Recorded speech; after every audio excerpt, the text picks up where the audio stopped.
do counter-poaching operations, it can be like trying to find a needle in a haystack.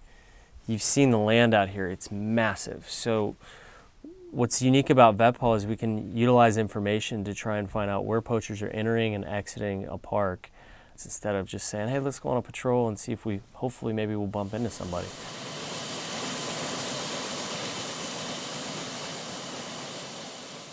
VETPAW stands for Veterans Empowered to Protect African Wildlife. We train, assist, and advise park rangers in counter-poaching operations. Oh. Hi. What is your name, beautiful? Hi. Oh, hello. Someone's coming, right? Hello, Angel. So, Sham, you wouldn't believe this rhino was near dead. Wow. It took us 4 days. It was near dead. It took us 4 days to get him onto a breather and just watch it as it spill out there. But that's all right. You're a sweet little boy. Yes, you are. You're so... He's the little boy. Please, thank you. So just show the breather. I'm sorry, my hands are so cold. You're so warm. Put, You're so warm.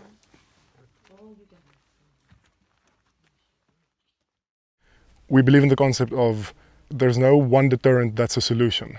Our monitoring project helps. We follow the runners on a daily basis. We report their locations, their behavior. Dehorning, also a very good deterrent, but alone it's not enough. So we got VETPAW to come and help here as well. I don't want to brag or anything, but hopefully some of the most dangerous people on the planet are now protecting these animals they're trying to get to. I have no desire to get to shoot a poacher. I'd rather nobody ever tries anything, but if they do, they know they're going to have to deal with guys like us. So usually about 1,500 each day, we have a briefing with the team, go over any current intel, if there's any threats in the local area, what the moon's like going to be for that night, when it's going to be down, so we know what time to go out and patrol, what areas of the park we're going to patrol based on any threats or where the animals are located as well. So that way the next day everybody knows their job as soon as they wake up and everybody can get to work and make sure we got a plan for the next day. I founded VETPAW about 5 years ago. All kind of stemmed from watching a documentary on rhino poaching. I saw a rhino with its face cut off. They tranquilized the animal, put it to sleep. I cried for a good 5 days and decided, hey, there's more important things in life than making money, you know? And so I just kind of went after it.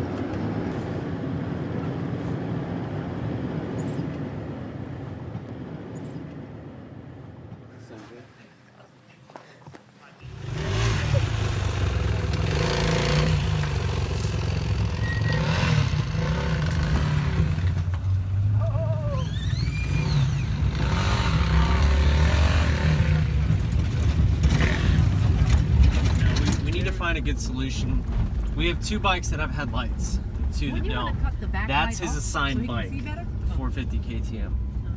That's the fastest bike that we have too. That thing is nasty. Right now it's a full moon, so they call it the poacher moon out here. That allows them to get on the property at night without flashlights. It's bright enough to where you can walk around. It's the most dangerous time for us. It's usually when the most poaching incidents happen. So we step up our patrols. We have guys out in the mountains with fires, sleeping out there, letting them know there's guys out there, and we just step up everything to the next level. Those are the times you got to keep your guard up and keep patrolling and keep working hard, or else, unfortunately, bad things are going to happen. Johannesburg, where we are now, its history is based all on gold industry. It was the gold rush, and then it sort of became the economic capital of South Africa, and it stayed the same, but it was all based on gold. That's why it's called Igoli, which means city of gold in African languages. They don't build up here, they build more out, and there's around 9 million people in the metropolitan area, and it's overwhelming at times. That's a big city. Yeah, it reminds you a lot of LA and how busy it is, but it's nothing like LA obviously, but it's an impressive city. I met Ryan just over a year ago. He was going to bring all these skills in to help our wildlife, and you know, South Africans aren't military adept, and we don't have military forces and ex-soldiers And yeah, I believed in his vision more than anything. And that's why I got involved, because his concern is genuine. It's not faked, it's not rah rah, I'm an American, I'm going to come in and solve all your problems. He has a deep and meaningful connection with the wildlife of this country. Because then the South Africans say that the Malawians or the Zimbabweans are taking their jobs, but there's no jobs for anybody. I think our unemployment rate is 30%, it's huge. It's huge. So, Yeah. and then they resort to crime, and that's the problem. What we have in this country is a terrible lack of political will. We have a government that doesn't want to do anything, and we have an incredible amount of corruption.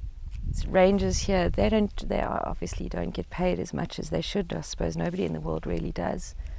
So they are always open. There's always a risk. And I think that where we come in as VETPAW is that our guys you can't corrupt them. They are here to do a purpose. Their purpose is pure.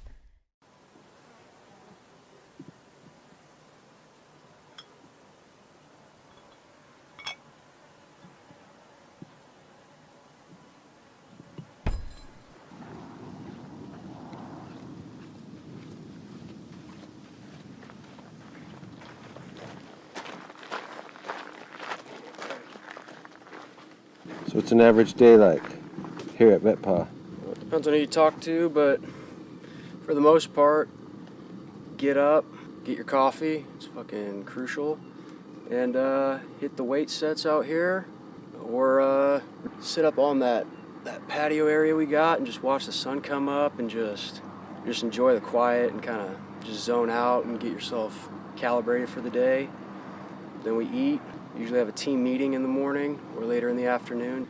And then we just keep everything up to speed and maintained, our vehicles, bikes, weapons, gear, the property overall. And then in between all that, we have the random patrols every now and again that we go out and conduct and just check on the wildlife and the fences and just make sure nothing is going on without our no. Then later on, night patrols, then you hit the sack, and then, like I said, you rinse and repeat. And yeah, we also like to shoot our guns around here.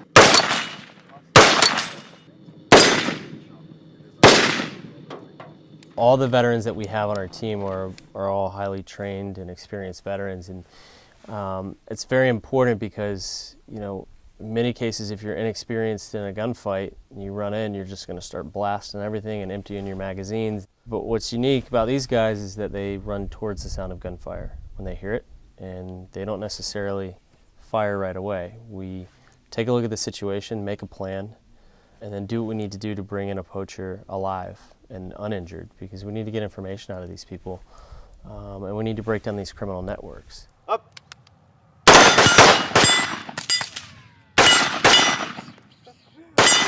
Up! Go! I'm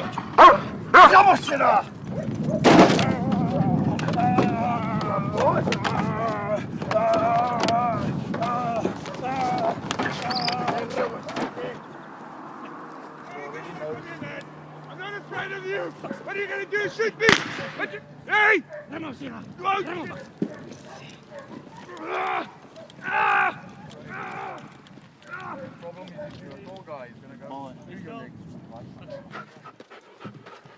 When you first show up to a property, you're the random American guy, and you have to show them, hey, I'm humble, I'm here to learn from you guys, whatever you guys need. I'm a guest on your property, come about it the right way and build their trust. That's why we've been trying extremely hard to keep our reputation up and to do our job every day 110% as well as we can, so that way people start hearing about that. We don't have to promote ourselves, just let our work speak for itself.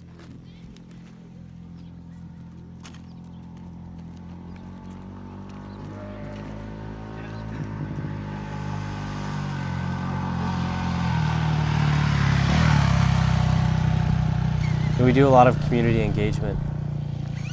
We go out to the local villages. We take the kids out on the motorcycles for rides. If they need a water pump, we help fix it. And that helps us because we get to interact with them. They trust us. They feel comfortable giving us information that could lead to an arrest of a poacher.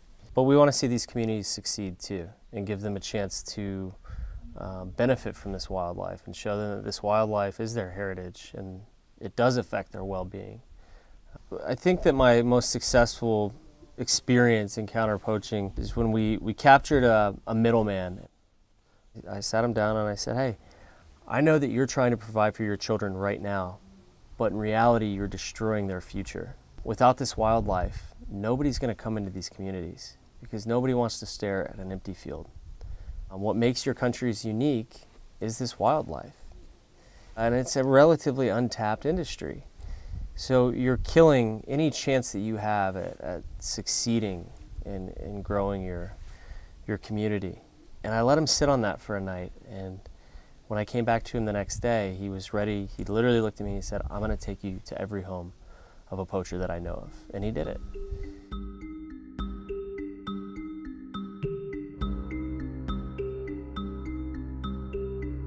Since we've been in our current location, our headquarters facility, we've had 0 poaching incidents, and it's very important to us that we keep it that way. You got to kind of start small and grow. You protect a solid piece of land, and then you slowly start to take more. They know we're here, I'll put it that way. And so the idea now is to expand, enlarge our area of operation and protection and services, and it's only going to get better. You know, these guys, they're all passionate. They all have particular skill sets. Just a great group of guys. They are not afraid to risk their lives to protect something that they believe in, and that's what veterans do. They have risked everything to protect their country and protect everybody's liberty. And that is what they come to do here for our animals. Those animals are our lives now. You see them every day. You notice their personalities, the way they behave. They start to get used to you. They know your vehicles, they know your voice. We definitely fight for those animals. Go ahead and cross that line in the sand. We'll fight for those animals just like we fight for our brothers